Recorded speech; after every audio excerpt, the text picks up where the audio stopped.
জয় গুরু। আজ আমরা পড়ব মৃত্যু তত্ত্ব ও পরলোক সম্বন্ধে শ্রী শ্রী ঠাকুর। জয় গুরু। মৃত্যু ও পরলোক তত্ত্ব সম্বন্ধে শ্রী শ্রী ঠাকুর আমাদিগকে এত বিশদভাবে বুঝাইয়া দিয়া গিয়াছেন যে আজ পর্যন্ত কোনো মহাপুরুষের বাণীতে অথবা শাস্ত্রীয় বাণীতে তাহা পাওয়া যায় না। জাতক গ্রন্থে ভগবান বুদ্ধদেব আপন পূর্ব জন্মকাহিনী বর্ণনা করিয়াছেন, কিন্তু মৃত্যু বা পরলোক তত্ত্ব সম্বন্ধে নীরব থাকিয়াছেন। শঙ্কর দর্শনে পরলোক বলিয়া কিছুই নাই, এক নির্বিশেষ অদ্বৈতবাদ। আধুনিককালে রামকৃষ্ণ পরমহংসদেব জনৈক ভক্তের প্রশ্নের উত্তরে বলিয়াছিলেন, শুনেছি পরলোক আছে, ঋষিরা বলে গেছেন, কিন্তু আমি বলি ওসব নিয়ে তোমাদের অত ভাবনা কেন? তুমি কি করে তার চরণে শ্রদ্ধা ভক্তি হয় তারই চেষ্টা করো। অতীতে এই ভারতে কত মহাপুরুষ জন্মগ্রহণ করিয়াছেন, আধুনিক কালেও কত মহাপুরুষ এই ভারতে বর্তমান, কিন্তু মৃত্যু তত্ত্ব বা পরলোক তত্ত্ব সম্বন্ধে কেহ কিছুই বলেন নাই বা বলেন না। কিন্তু একমাত্র শ্রী শ্রী ঠাকুর ইহার ব্যতিক্রম। তিনি বলিয়াছেন, দেখো, এখানে তোমরা চিরকাল থাকবে না, মৃত্যু একদিন না একদিন তোমাদের সকলেরই হবে। মৃত্যুর জন্য আগে থেকে প্রস্তুত হলে মৃত্যু কী, পরলোক কী, মরলে পর আত্মার কী গতি হয়, এসব বিষয়ে আলোচনা করলে মৃত্যু বিভীষিকায় মানুষকে আর দুর্বল করতে পারে না। তোমরা পরলোক নিয়ে অনুশীলন করো, এতে তোমাদের জীবন অনেকখানি উন্নত হবে। মরণটা বাস্তবিক ভয়ের কিছু নয়। মানুষের কতকগুলি কুসংস্কার আছে, তাই এই মৃত্যুকে এত ভয় করে। পরলোকে অবিশ্বাসী ও নাস্তিকগণই মরণের নামে আতঙ্কে শিউরে ওঠে, কেননা তাদের ভয় মৃত্যু হলে সব বুঝি ফুরিয়ে যাবে। যারা পাপী, ভোগী, অনিত্য পার্থিব সুখে আসক্ত, তারাই মৃত্যু ভয়ে বেশি আতঙ্কিত। জ্ঞানী কিন্তু মৃত্যুর জন্য সর্বদা প্রস্তুত। তিনি জানেন, মৃত্যু হলে এই রক্ত মাংসের সীমাবদ্ধ দেহ ছেড়ে আমি অনন্ত আনন্দ রাজ্যে গমন করব। মানুষের কুসংস্কার এবং অজ্ঞানতায় মৃত্যু ভয়কে অতিরঞ্জিত করে তোলে। হিন্দু ধর্মগ্রন্থ গীতায় আছে, আত্মা অজর, অমর, অছেদ্য, অক্লেদ্য, অশস্য। অথচ মৃত্যুকালে তারাই ভয় বিভীষিকায় বেশি জড়সড়। শ্রী শ্রী ঠাকুর নির্বিকল্প সমাধি হইতে দিব্য জ্ঞান লইয়া ফিরিয়া আসিয়াছিলেন। তিনি বহু অতীন্দ্রিয় রাজ্যের কথা বলিয়াছিলেন। তাহার চেতনা ইহকাল পরকাল, ইহলোক পরলোক উভয় ক্ষেত্রেই সমভাবে ছিল। তিনি এই ভূলোকে অবস্থান করিয়া জাগ্রত অবস্থায় বর্তমান থাকিয়াই সমস্ত লোকের বিশদ বিবরণ দিয়াছেন। তাহার চেতনা কেবল বিশ্বব্যাপী নহে, বিশ্বকে অতিক্রম করিয়াও কোনো ব্যক্তি যেমন এই চক্ষু দ্বারা জাগতিক ব্যক্তি বা বস্তু নিশ্চয় নিরীক্ষণ করে, শ্রী শ্রী ঠাকুর তদ্রূপ লোকোত্তর অতি চেতনার প্রভাবে অনন্ত কোটি ব্রহ্মাণ্ডে সমস্ত এই জাগ্রত ভূমিতে অবস্থান করিয়াই প্রত্যক্ষ করিতেন। তাহার চেতনাবচ্ছেদ প্রাপ্ত হইত না। তিনি জাগ্রতই থাকুন বা নিদ্রিতই থাকুন, সর্বাবস্থায় তাহার চেতন অব্যাহত থাকিত। তাহার চেতনায় স্থূল সূক্ষ্ম একাকার হইয়া গিয়াছিল।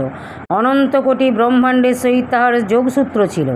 বিশ্ব ব্রহ্মাণ্ডের প্রতিটি আধারের সহিত তিনি সংযুক্ত ছিলেন। তাই তাহার অন্তরে বিশ্বের কীটপতঙ্গেও সমপ্রাণতা জাগিত। মঠের কুকুর বিড়ালগুলির অবস্থারও তিনি চিঠিপত্রের মাধ্যমে খবর লইতেন।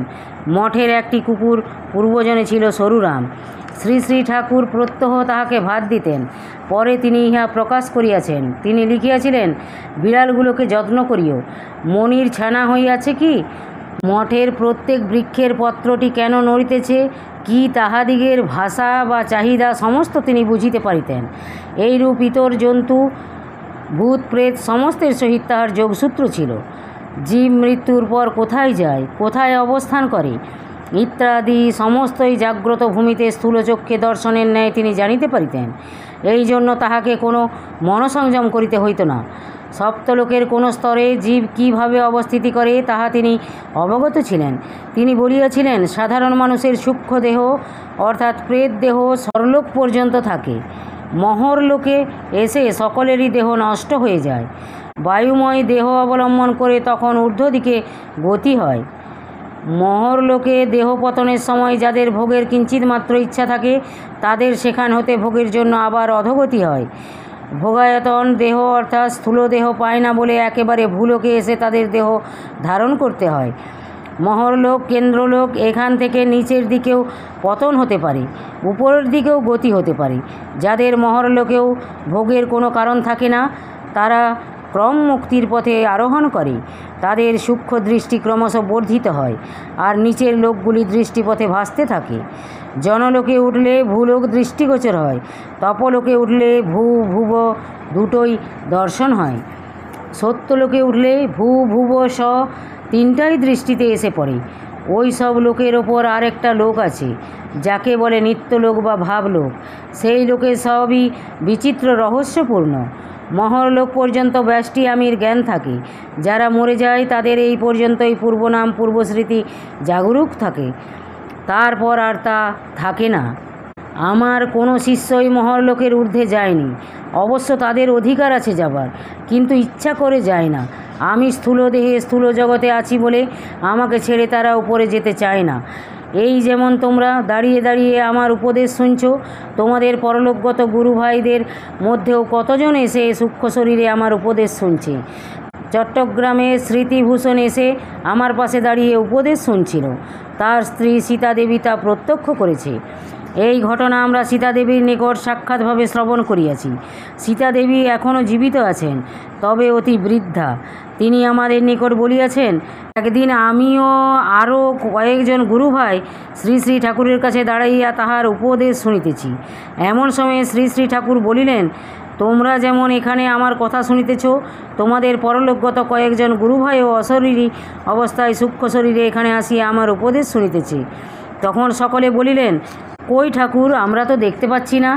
তখন শ্রী শ্রী ঠাকুর বললেন, এখানে সীতাদেবীর পরলোকগত স্বামী স্মৃতিভূষণ আছেন।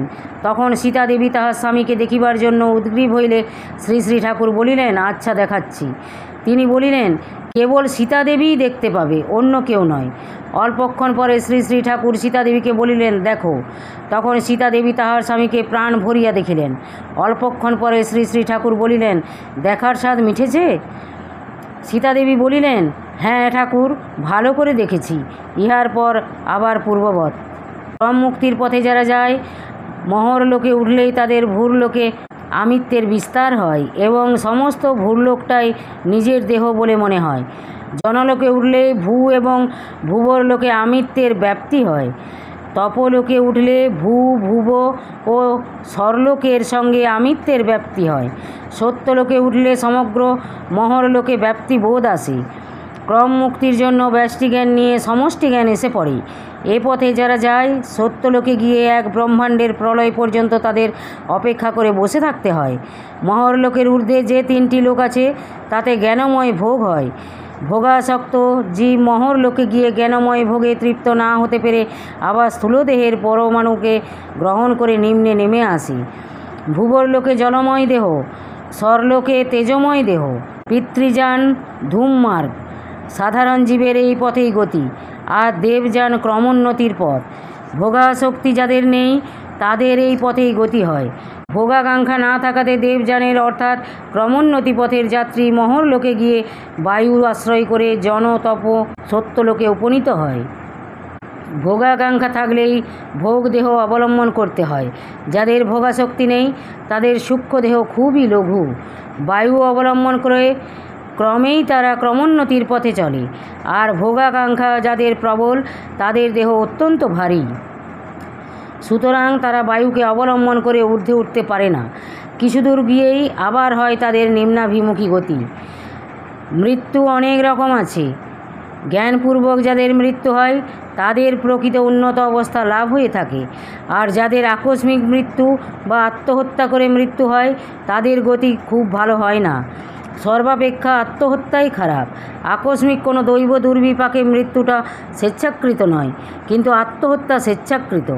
আত্মহত্যা করে যারা মরে, তাদের অনেক দিন পর্যন্ত পরলোকে অজ্ঞানমোহ অবস্থায় থাকতে হয়। এটা কিন্তু ভয়ানক খারাপ অবস্থা। দণ্ডাদেশপ্রাপ্ত কয়েদি যদি কারাগার হইতে পলায়নের চেষ্টা করিতে গিয়া ধৃত হয়, তাহা হইলে তাহার দণ্ড আরও বৃদ্ধি হইয়া থাকে।